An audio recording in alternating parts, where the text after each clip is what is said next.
सदस्यों को बहुत बहुत बधाई और शुभकामनाएं देते हैं। आप सभी यहाँ देश के मतदाताओं का विश्वास जीतकर आए हैं। देश सेवा और जन सेवा का ये सौभाग्य बहुत कम लोगों को मिलता है। मुझे पूरा विश्वास है आप राष्ट्र प्रथम की भावना के साथ अपना दायित्व निभाएंगे, 140 करोड़ देशवासियों की आकांक्षाओं की पूर्ति का माध्यम बनेंगे। मैं श्री ओम बिरला जी को लोकसभा के अध्यक्ष की गौरवपूर्ण भूमिका के निर्वहन के लिए शुभकामनाएं देती हूँ। उनके पास सार्वजनिक जीवन का बहुत व्यापक अनुभव है। मुझे विश्वास है कि वे लोकतांत्रिक परंपराओं को अपने कौशल से नई ऊंचाई से देने में सफल होंगे। माननीय सदस्यगण, मैं आज कोटि कोटि देशवासियों को की तरफ से भारत के चुनाव आयोग का भी आभार व्यक्त करती हूँ। ये दुनिया का सबसे बड़ा चुनाव था। करीब 64 करोड़ मतदाताओं ने उत्साह और उमंग के साथ अपना कर्तव्य निभाया है। इस बार भी महिलाओं ने बढ़ चढ़कर मतदान में हिस्सा लिया है। इस चुनाव की बहुत सुखद तस्वीर जम्मू कश्मीर में भी सामने आए हैं। कश्मीर घाटी में वोटिंग के अनेक दशकों के रिकॉर्ड टूटे हैं। बीते 4 दशकों में कश्मीर में हमने बंद और हड़ताल के बीच कम मतदान का दौर ही देखा था। भारत के दुश्मन इसको वैश्विक मंचों पर जम्मू कश्मीर की राय के रूप में दुष्प्रचारित करते रहे, लेकिन इस बार कश्मीर घाटी ने देश और दुनिया में ऐसे हार ताकत को करारा जवाब दिया है। पहली बार इस लोकसभा चुनाव में घर पर जाकर भी मतदान कराया गया है। मैं लोकसभा चुनाव से जुड़ी हर कर्मी को सराहना करती हूं और अभिनंदन करती हूं। माननीय सदस्यगण, 2024 के लोकसभा चुनाव की चर्चा आज पूरी दुनिया में हो रही है। दुनिया देख रही है कि भारत के लोगों में लगातार तीसरी बार स्थिर और स्पष्ट बहुमत की सरकार बनाई है।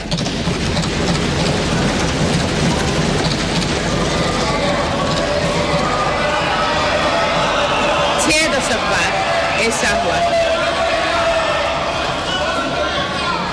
दशक बाद ऐसा हुआ है। ऐसा समय में जो भारत के लोगों की आकांक्षाएं सर्वोच्च स्तर पर है, लोगों ने मेरी सरकार पर लगातार तीसरी बार भरोसा जताया है।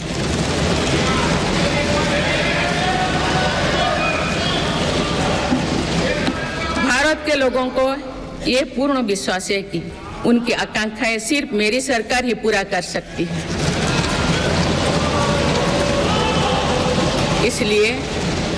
इसलिए 2024 का ये चुनाव नीति, नियत, निष्ठा और निर्णयों पर विश्वास का चुनाव रहा है।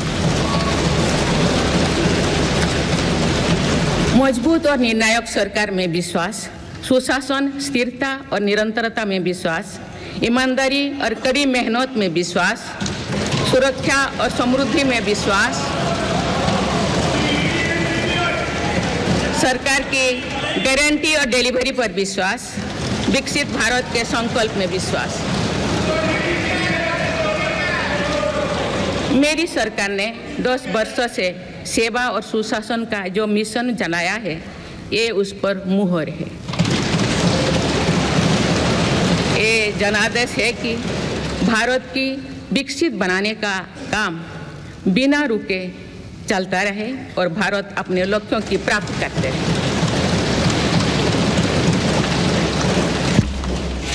माननीय सदस्यगण, 18वीं लोकसभा कई मायनों में एक ऐतिहासिक लोकसभा है। ये लोकसभा अमृतकाल के शुरुआती वर्षों में गठित हुई है।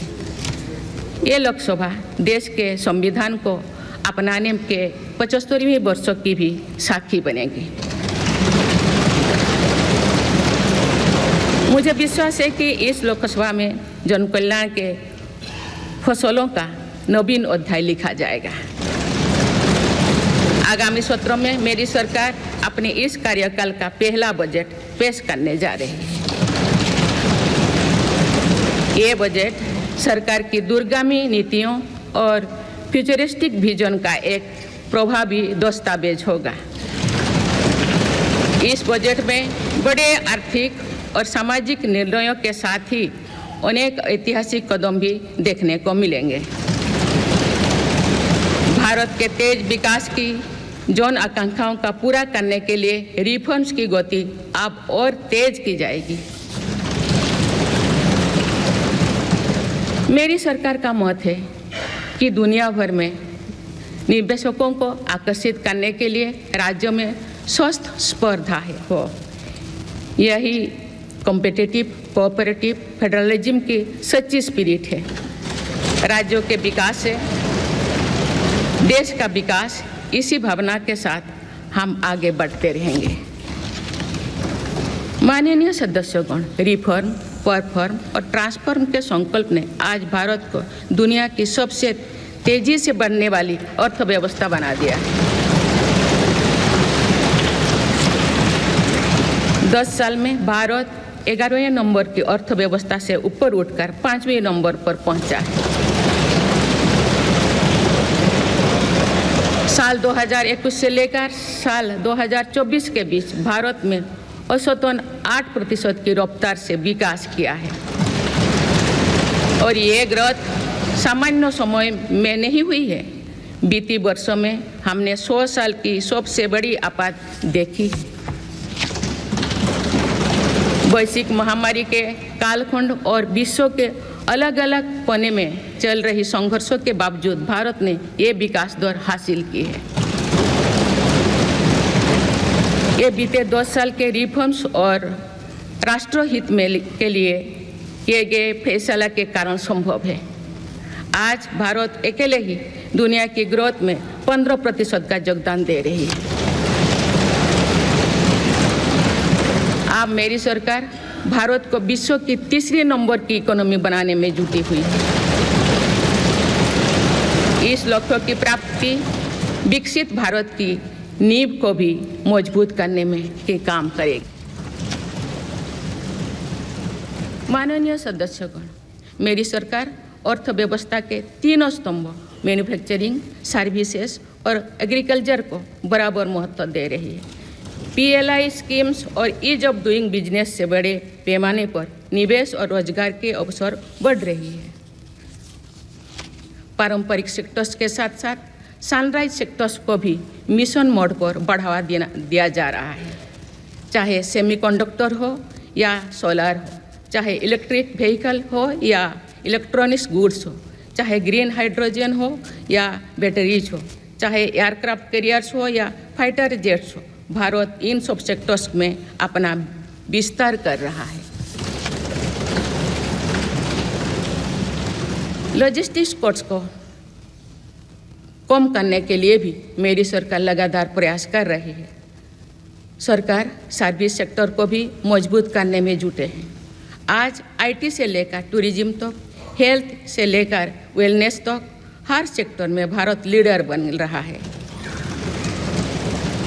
और इससे बड़ी संख्या में रोजगार और स्वरोजगार के नए मौके बन रहे हैं। माननीय सदस्यगण, पिछले 10 वर्षों में मेरी सरकार द्वारा ग्रामीण अर्थव्यवस्था के हर पहलू पर बहुत जोर दिया गया है। गांव में कृषि आधारित उद्योगों, डेयरी और फिशरीज आधारित उद्योगों का विस्तार किया जा रहा है। इसमें भी सहकारिता को प्राथमिकता दी गई है। सरकार किसानों उत्पाद संघ, FPO और FACTS जैसे सरकारी संगठनों का एक बड़ा नेटवर्क बना रही है। छोटे किसानों की बड़ी समस्या भंडारण से जुड़े होती है, इसलिए मेरी सरकार ने सहकारिता क्षेत्र में दुनिया की सबसे बड़ी भंडारण योजना पर काम शुरू कर चुकी है। किसान अपने छोटे खर्चे पूरे करने के लिए इसके लिए PM किसान सम्मान निधि के तहत उन्हें 3,20,000 करोड़ रुपये से ज़्यादा राशि दे सकते हैं। मेरी सरकार के नए कार्यकाल के शुरुआत दिनों से ही किसानों को 20,000 करोड़ रुपया से अधिक की राशि ट्रांसफर की जा चुकी है। सरकार ने खरीफ फसलों के लिए एमएसपी में भी रिकॉर्ड वृद्धि की है। माननीय सदस्यगण, आज का भारत अपनी वर्तमान जरूरतों को ध्यान में रखते हुए अपनी कृषि व्यवस्था में बदलाव कर रहा है। हम ज़्यादा से ज़्यादा आत्मनिर्भर हो और ज़्यादा से ज़्यादा निर्यात से किसानों की आमदनी बढ़े, इस सोच के साथ नीतियाँ बनाई गई है, निर्णय लिए गए हैं।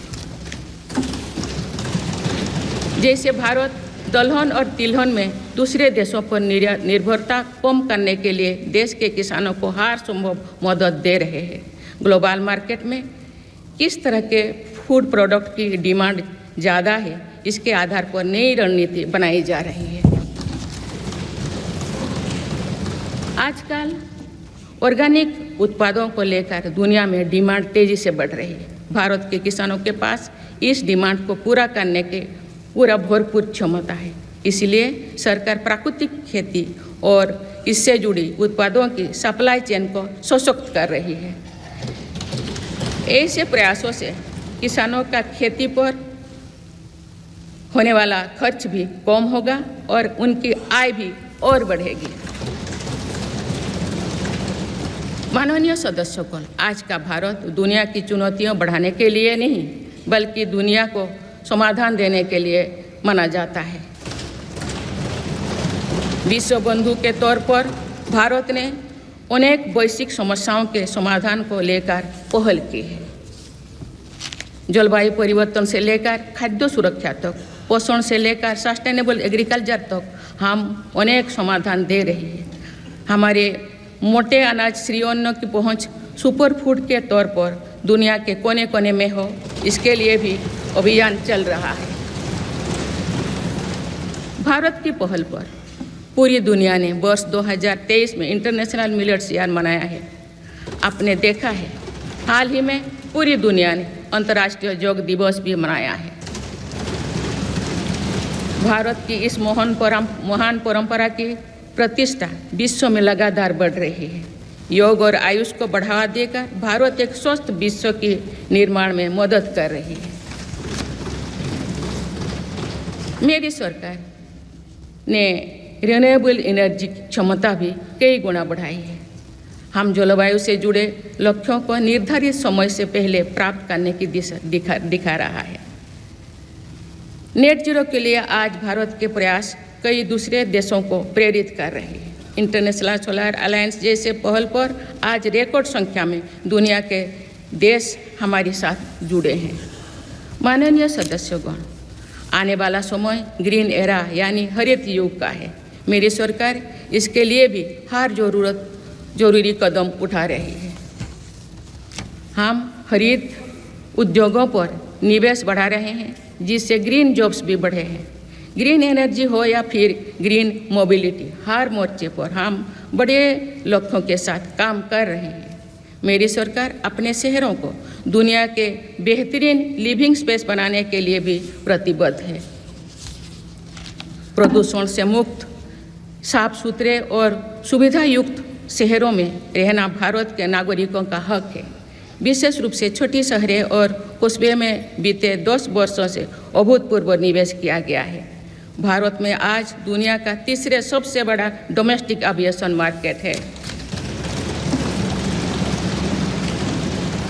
अप्रैल 2014 में भारत में सिर्फ 209 एयरलाइन रूट्स थे। अप्रैल 2024 में इनकी संख्या बढ़कर 605 हो गया है। हवाई यात्रा में हो रहे इस विस्तार का सीधा लाभ टियर 2, टियर 3 शहरों को हो रहा है। 10 वर्षों में देश के 21 शहरों तक मेट्रो सुविधाएं पहुंची है। वंदे मेट्रो जैसे कई योजनाएं पर काम चल रही है। भारत का पब्लिक ट्रांसपोर्ट दुनिया में बेहतरीन हो, इस लक्ष्य के साथ मेरी सरकार काम कर रही है। माननीय सदस्यगण, मेरा सरकार इन आधुनिक मापदंड पर काम कर रही है जिससे भारत विकसित देश के सामने बराबरी से खड़े हो सके।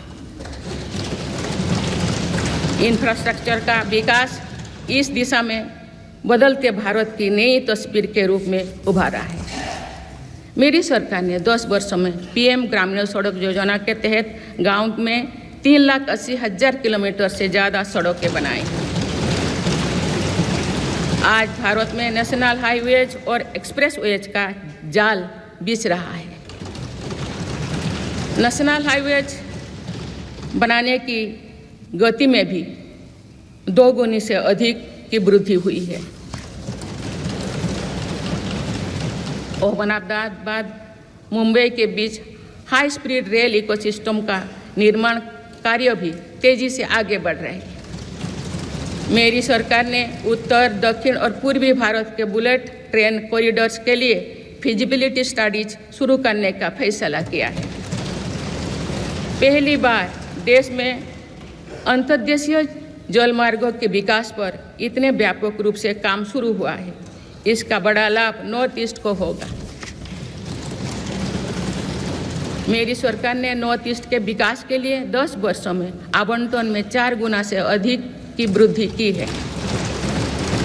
सरकार इस क्षेत्र को एक्ट ईस्ट पॉलिसी के तहत स्ट्रेटेजिक गेटवेज बनाने के लिए काम कर रही है।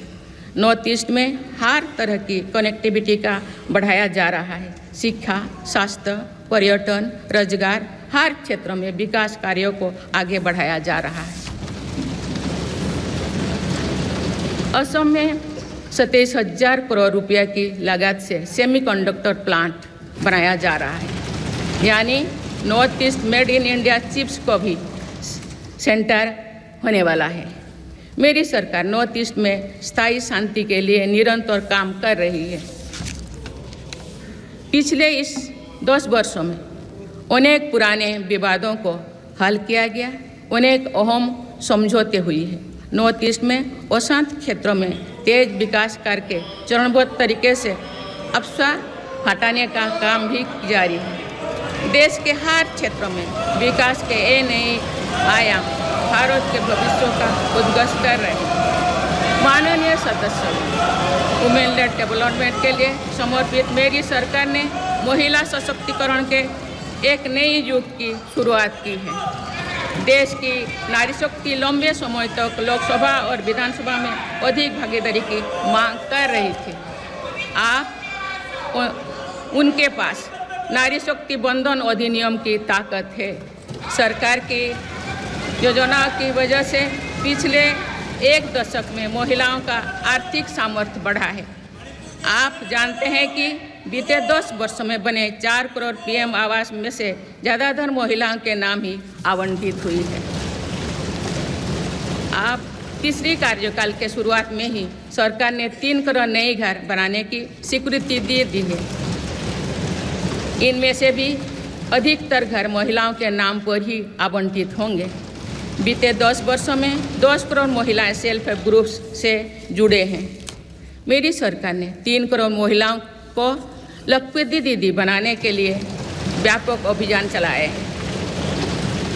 इसके लिए सेल्फ हेल्प ग्रुप्स को आर्थिक मदद भी बढ़ाई जा रही है। सरकार का प्रयास है कि महिलाओं का कौशल बढ़े, कमाई के साधन बढ़े और उनका सम्मान भी बढ़े।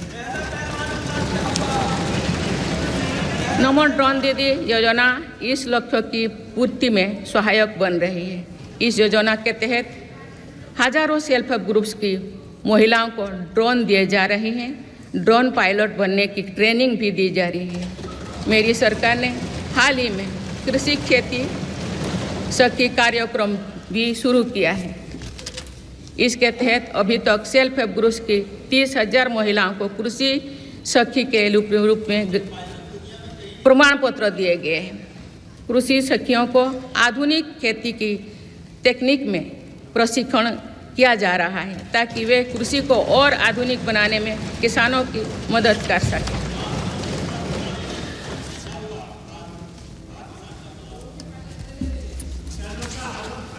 माननीय सदस्यगण, मेरी सरकार का ये भी प्रयास है कि महिलाएं अधिक से अधिक बचत कर सकें। बैंक खातों में जमा राशि पर बेटियों को ज़्यादा ब्याज देने वाला सुकन्या समृद्धि योजना की लोकप्रियता से हम परिचित हैं। मुफ्त राशन और सस्ते गैस सिलेंडर की योजना से महिलाओं को बहुत लाभ हो रहा है। अब मेरी सरकार बिजली का बिल जीरो करने और बिजली बेचकर कमाई करने की योजना भी लाई है। पीएम सूर्यघर मुफ्त बिजली योजना के तहत घर की छत पर सोलर पैनल लगाए जा रहे हैं। इसके लिए मेरी सरकार प्रति परिवार 78,000 रुपया तक की मदद कर रही है।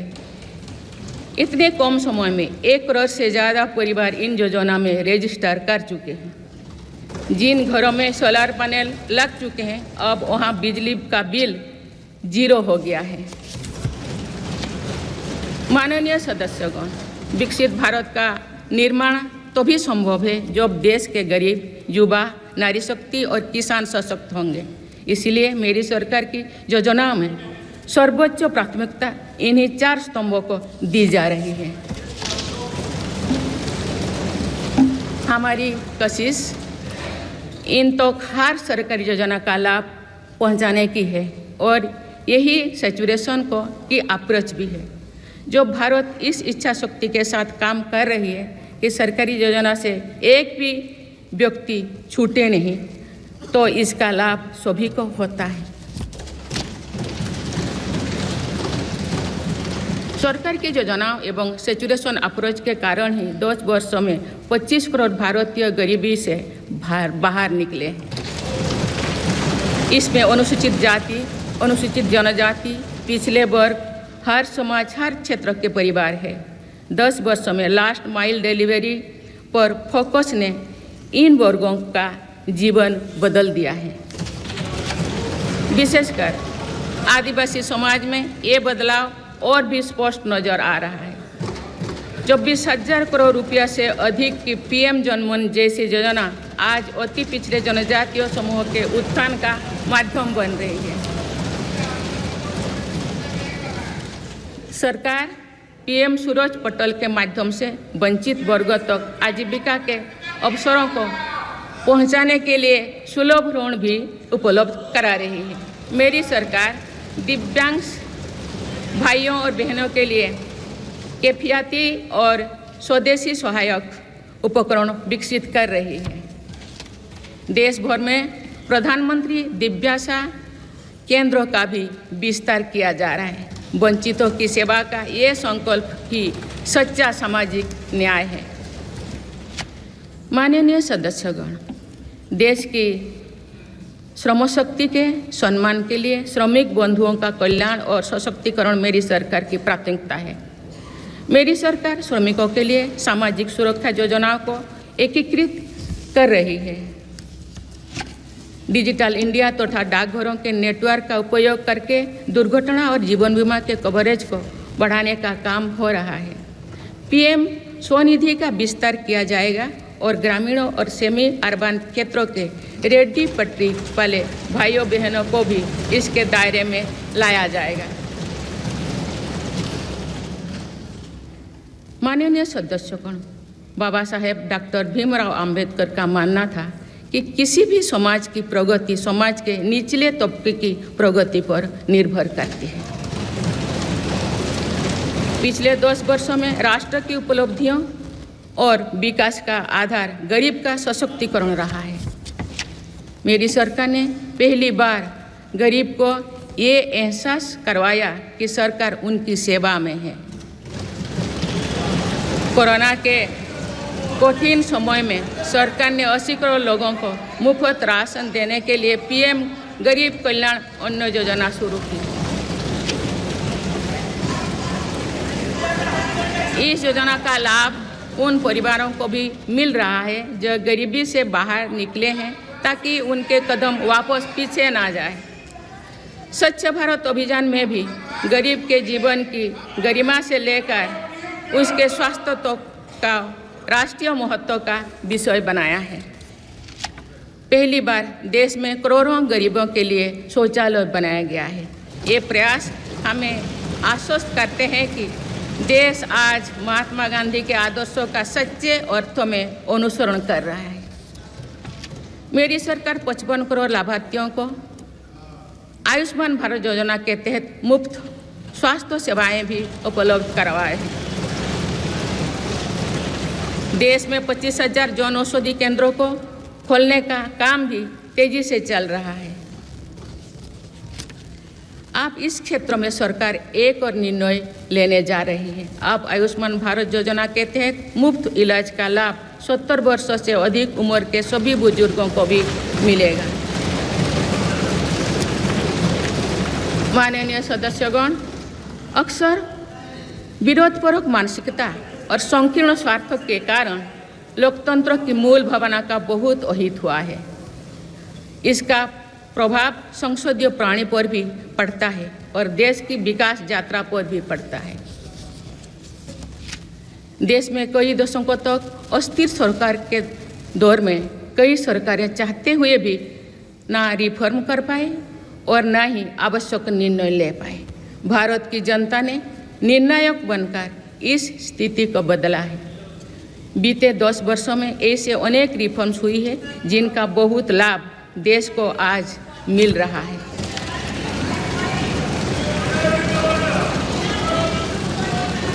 जब ये रिफॉर्म्स किए जा रहे थे तो भी इनका विरोध किया गया था। नकारात्मकता फैसले की कोशिश की गई थी, लेकिन ये सारे रिफॉर्म्स समय की कसौटी पर खरे साबित हुए हैं।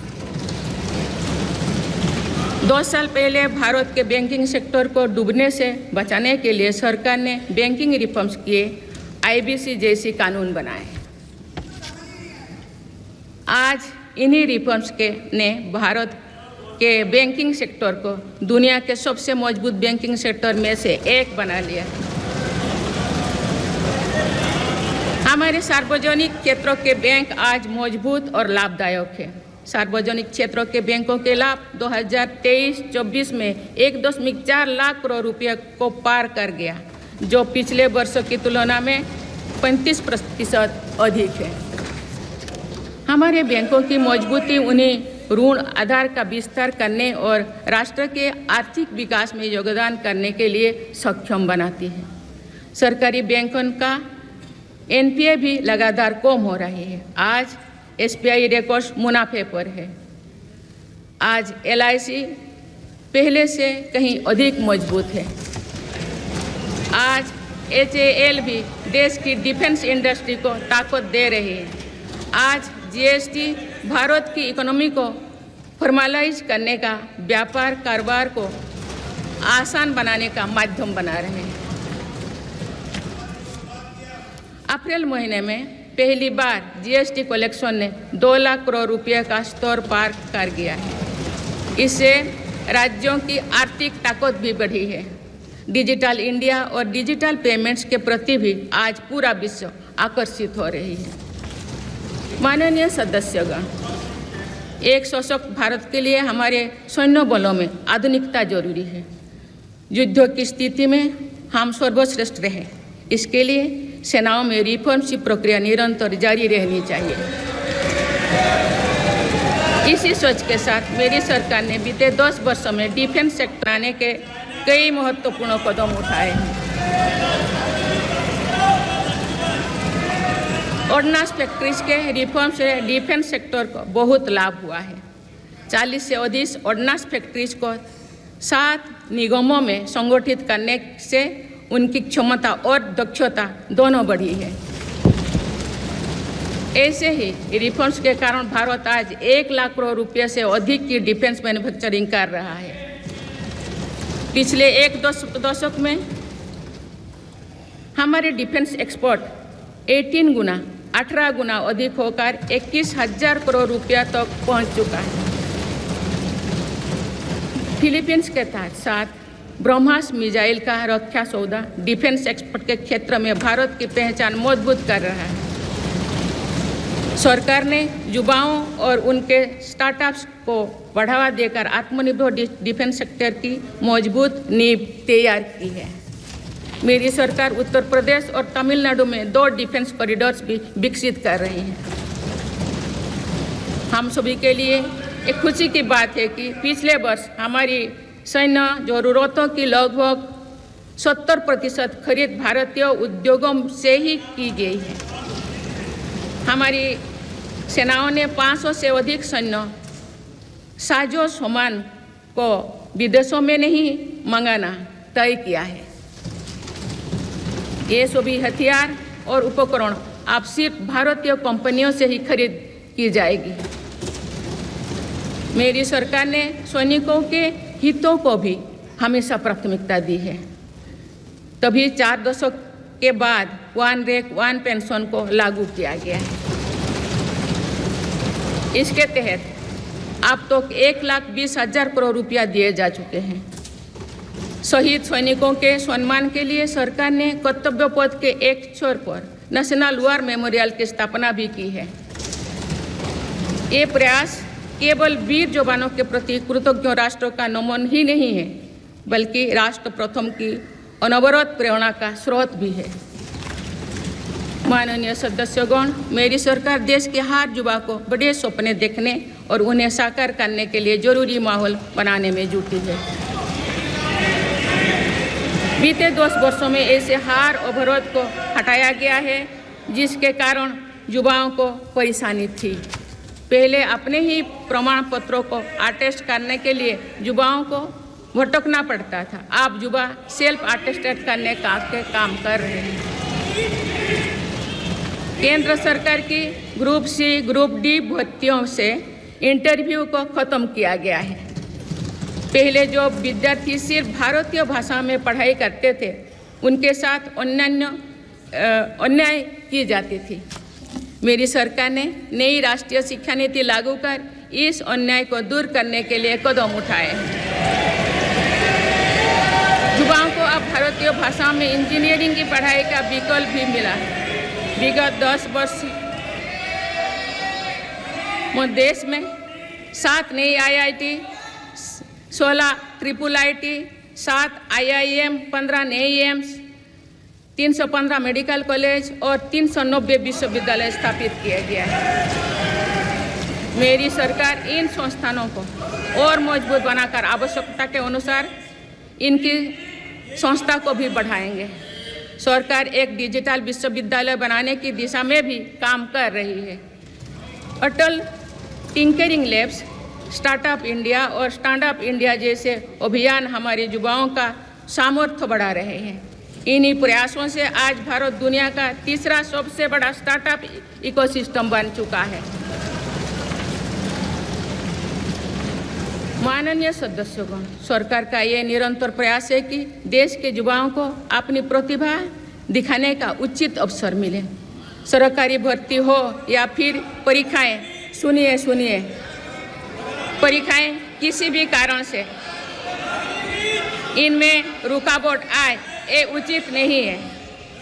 इनमें शुचिता और पारदर्शिता बहुत जरूरी है।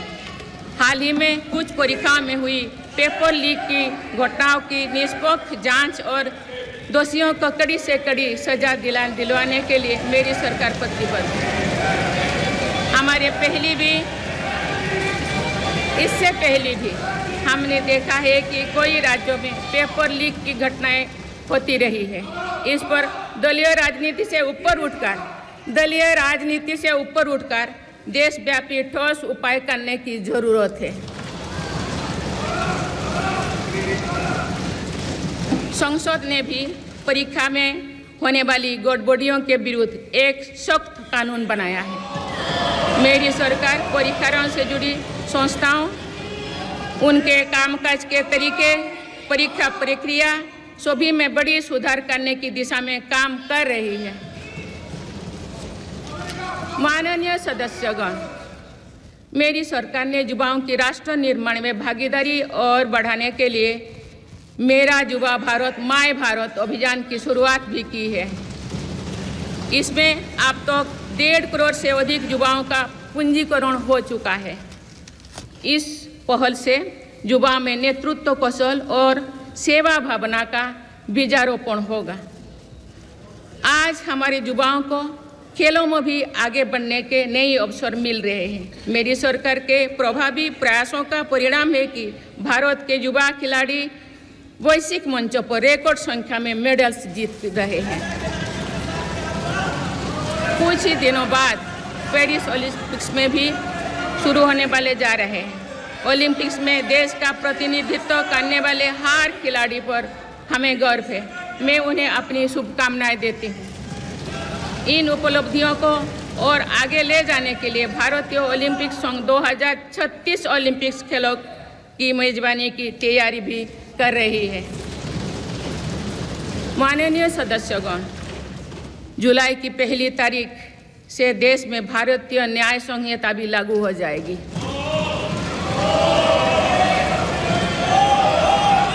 अंग्रेजी राज में गुलामों को दौड़ देने की मानसिकता थी। दुर्भाग्य से आज़ादी के अनेक दशकों तक गुलामी के दौर की यही दंड व्यवस्था चलती रही। इसे बदलने की चर्चा अनेक दशकों से की जा रही थी, लेकिन ये साहस भी मेरी सरकार ने ही करके दिखाए हैं। अब दंड के जगह न्याय को प्राथमिकता होगी, जो हमारे संविधान की भी भावना है। इन नई कानूनों से न्याय प्रक्रिया में तेजी आएगी। आज जो विदेश अलग अलग क्षेत्रों में गुलामी की मानसिकता से मुक्त पा रहे हैं, तो ये उस दिशा में बहुत बड़ा कदम है और ये हमारे स्वतंत्रता सेनानियों की सच्ची श्रद्धांजलि भी है। मेरा सरकार ने सीएए कानून के तहत शरणार्थियों को नागरिकता देना शुरू कर दिया है। इससे बंटवारे से पीड़ित अनेक परिवारों के लिए सम्मान का जीवन जीना तय हुआ है। जिन परिवारों को सीएए के तहत नागरिकता मिली है, मैं उनके बेहतर भविष्य की कामना करती हूँ।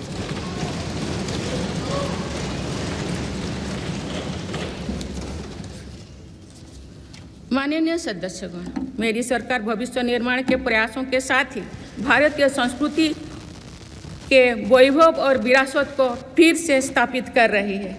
हाल में नालंदा यूनिवर्सिटी के भव्य कैंपस के रूप में इसमें एक नया अध्याय जुड़ा है।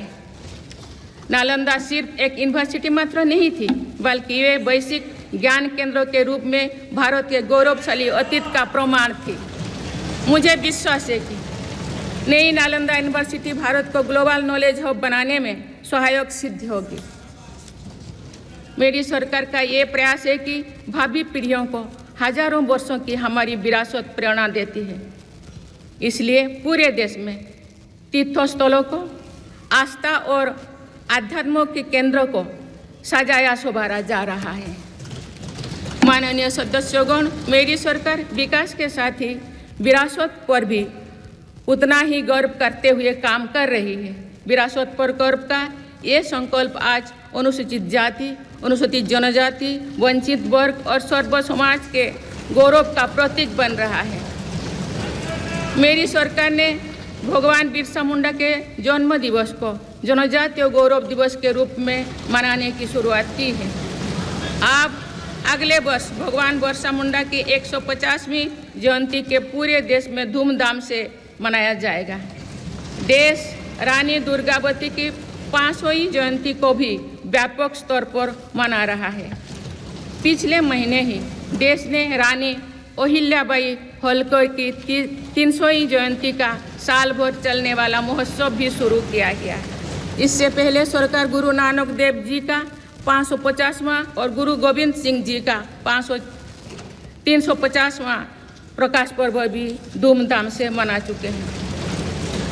एक भारत श्रेष्ठ भारत के भाव से काशी तमिल संगमम, सौराष्ट्र तमिल संगमम जैसी उत्सवों की परिपाटी भी मेरी ही सरकार ने शुरू की है। इन आयोजनों से हमारी नई पीढ़ियों को राष्ट्र निर्माण की प्रेरणा मिलती है और राष्ट्र पर गौरव का भाव और मजबूत होता है। माननीय सदस्यगण, हमारी सफलताएं हमारी साझी धरोहर है, इसीलिए उन्हें अपनाने में संकोच नहीं, स्वाभिमान होना चाहिए। आज अनेक सेक्टर्स में भारत बहुत अच्छा प्रदर्शन कर रहा है। ये उपलब्धियां हमें हमारी प्रगति और सफलताओं पर गर्व करने की अपार अवसर देती है। जो भारत डिजिटल पेमेंट्स के मामले में दुनिया में अच्छा प्रदर्शन करता है, तो हमें गर्व होना चाहिए। जो भारत के वैज्ञानिक चंद्रयान को चंद्रमा के दक्षिणी ध्रुव पर सफलता से उतारते हैं, तो हमें गर्व होना चाहिए। जो भारत दुनिया की सबसे तेज बढ़ती इकोनॉमी बनता है तो हमें गौरव होना चाहिए। जो भारत इतना बड़ा चुनाव अभियान बिना बड़ी हिंसा और अराजकता से पूरा कराए तो भी हमें गौरव होना चाहिए। आज पूरा विश्व हमें मदर ऑफ डेमोक्रेसी के रूप में सम्मान देता है। भारत के लोगों ने हमेशा लोकतंत्र के प्रति अपना पूर्ण विश्वास प्रकट किया है। चुनाव से जुड़ी संस्थाओं पर पूरा भरोसा जताया है। स्वस्थ लोकतंत्र को बनाए रखने के लिए हमें इस विश्वास को सुसह्य कर रखना है, इसकी रक्षा भी करना है।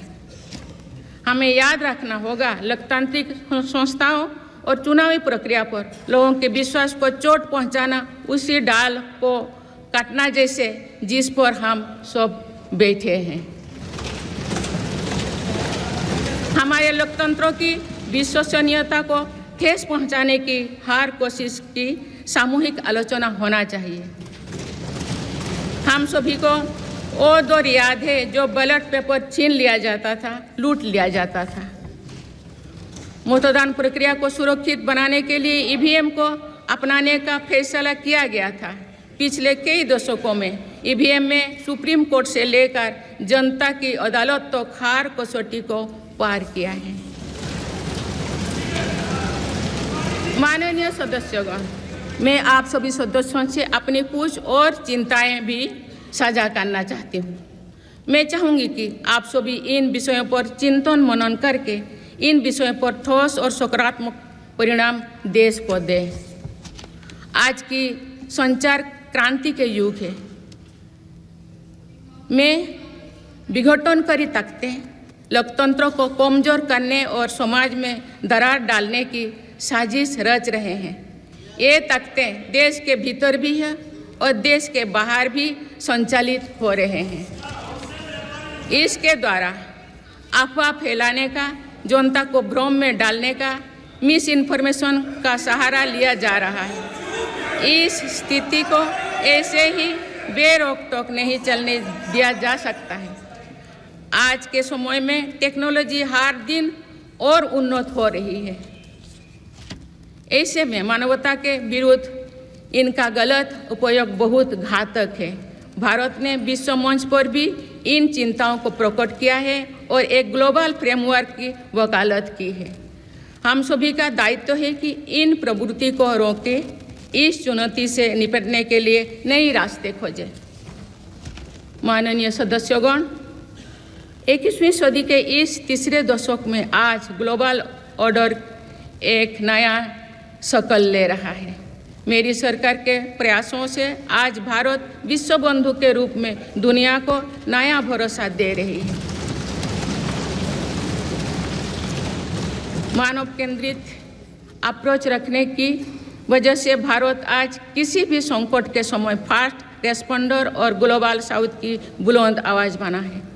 कोरोना का महासंकट हो, भूकंप जैसी कोई त्रासदी हो या फिर युद्धों की स्थितियाँ, भारत भावना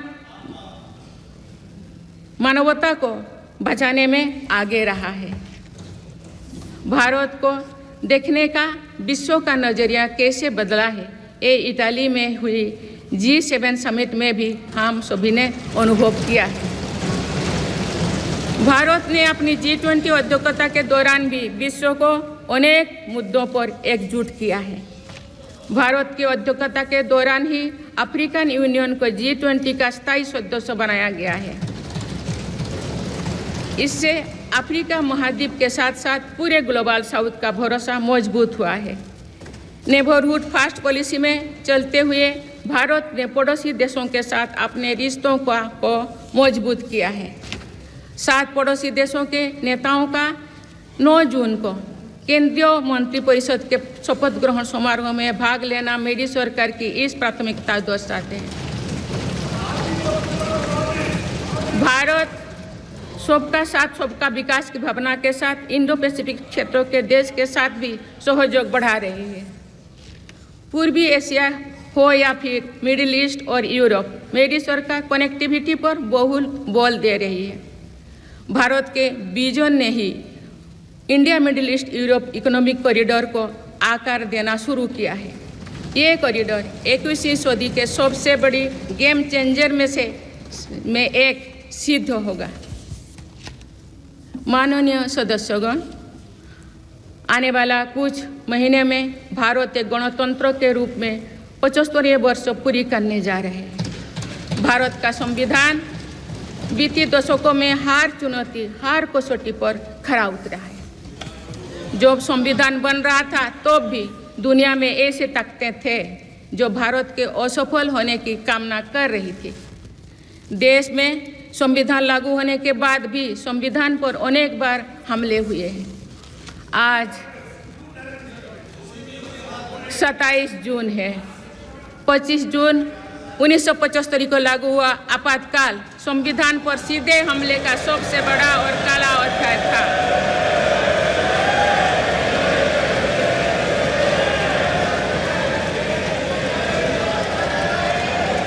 पूरे देश में हाहाकार मच गया था, लेकिन ऐसी असंवैधानिक ताकतों पर देश ने विजय प्राप्त करके दिखाया, क्योंकि भारत के मूल में गणतंत्र की परंपराएं रही है। मेरी सरकार भी भारत के संविधान को सिर्फ राजकाज का माध्यम भर नहीं मानती, बल्कि हमारा संविधान जन चेतना का हिस्सा हो, इसके लिए हम प्रयास कर रहे हैं। इसी ध्येय के साथ मेरी सरकार ने 26 नवंबर को संविधान दिवस के रूप में मानना शुरू किया है। आप भारत के उस भूभाग हमारे जम्मू कश्मीर में भी संविधान पूरी तरह लागू हो गया है, जहां आर्टिकल 370 की वजह से स्थितियां कुछ और थी। माननीय सदस्यगण, राष्ट्र की उपलब्धियों के निर्धारण इस बात से होता है कि हम अपने दायित्वों का निर्वहन कितनी निष्ठा से कर रहे हैं। 18वें लोकसभा में कई नए सदस्य पहली बार संसदीय प्रणाली का हिस्सा बने हैं। पुराने सदस्य भी नए उत्साह के साथ आए हैं। आप सभी जानते हैं कि आज का समय हर प्रकार से भारत के लिए बहुत अनुकूल है। आने वाले वर्षों में भारत की सरकार और संसद का क्या निर्णय लेती है, क्या नीतियां बनाती है, इस पर पूरा विश्व की नज़र है। इस अनुकूल समय का अधिक से अधिक लाभ देश को मिले, ये दायित्व सरकार के साथ साथ संसद के हर सदस्यों का भी होना चाहिए। पिछले 10 वर्षों में जो रिफॉर्म्स हुई है, जो नया आत्मविश्वास देश में आया है, इससे हम विकसित भारत बनाने के लिए नई गति प्राप्त कर चुके हैं। हम सभी को ये हमेशा ध्यान रखना है कि विकसित भारत का निर्माण देश के हर नागरिक की आकांक्षा है, संकल्प भी है। इस संकल्प की सिद्धि में अवरोध पैदा ना हो, ये हम सभी का दायित्व है भी, कर्तव्य भी है। नीतियों का विरोध और संसदीय कामकाज का विरोध दो भिन्न बातें हैं। जब संसद सुचारू रूप से चलती है, जब यहाँ स्वस्थ चर्चा परिचर्चा होती है, जब दूरगामी निर्णय होते हैं, तब लोगों का विश्वास सिर्फ सरकार ही नहीं, पूरी व्यवस्था पर बनता है। इसीलिए मुझे भरोसा है कि संसद के पल पल का सदुपयोग होगा, जनहित को प्राथमिकता मिलेगा। माननीय सदस्यगण, हमारे वेदों में हमारे ऋषियों ने हमें कुछ नीति वाणी दिए हैं, जैसे कि समान मंत्र हो समिति ही समानी की प्रेरणा दी है। अर्थात हम एक समान विचार और लक्ष्य लेकर एक साथ काम करें। यही इस संसद की मूल भावना है। इसलिए जब भारत तीसरी नंबर की इकोनॉमी बनेगा, तो देश की इस सफलता में आपकी भी सहभागिता होगी। हम जब 2027 में आज़ादी की शताब्दी का उत्सव विकसित भारत के रूप में मनाएंगे, तो इस पीढ़ी को भी श्रेय मिलेगा। आज हमारे युवाओं में जो सामर्थ्य है, आज हमारे संकल्प में जो निष्ठा है, हमारी जो असंभव सी लगने वाली उपलब्धियां हैं, ये इस बात का प्रमाण है कि आने वाला दौर भारत का दौर है। ये सदी भारत की सदी है और इसका प्रभाव आने वाली 1000 वर्षों तक रहेगा। आइए हम सब मिलकर पूर्ण कर्तव्यनिष्ठा के साथ राष्ट्रीय संकल्पों की सिद्धि में जुट जाएं, विकसित भारत बनाएं। आप सभी को मेरा बहुत बहुत बहुत शुभकामनाएं। धन्यवाद। जय हिंद, जय भारत।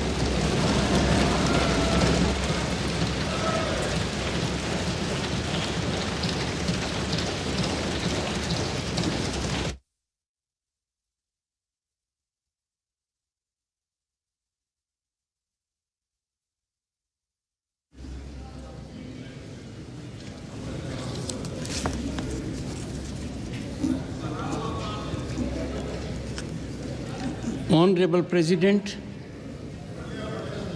honorable members,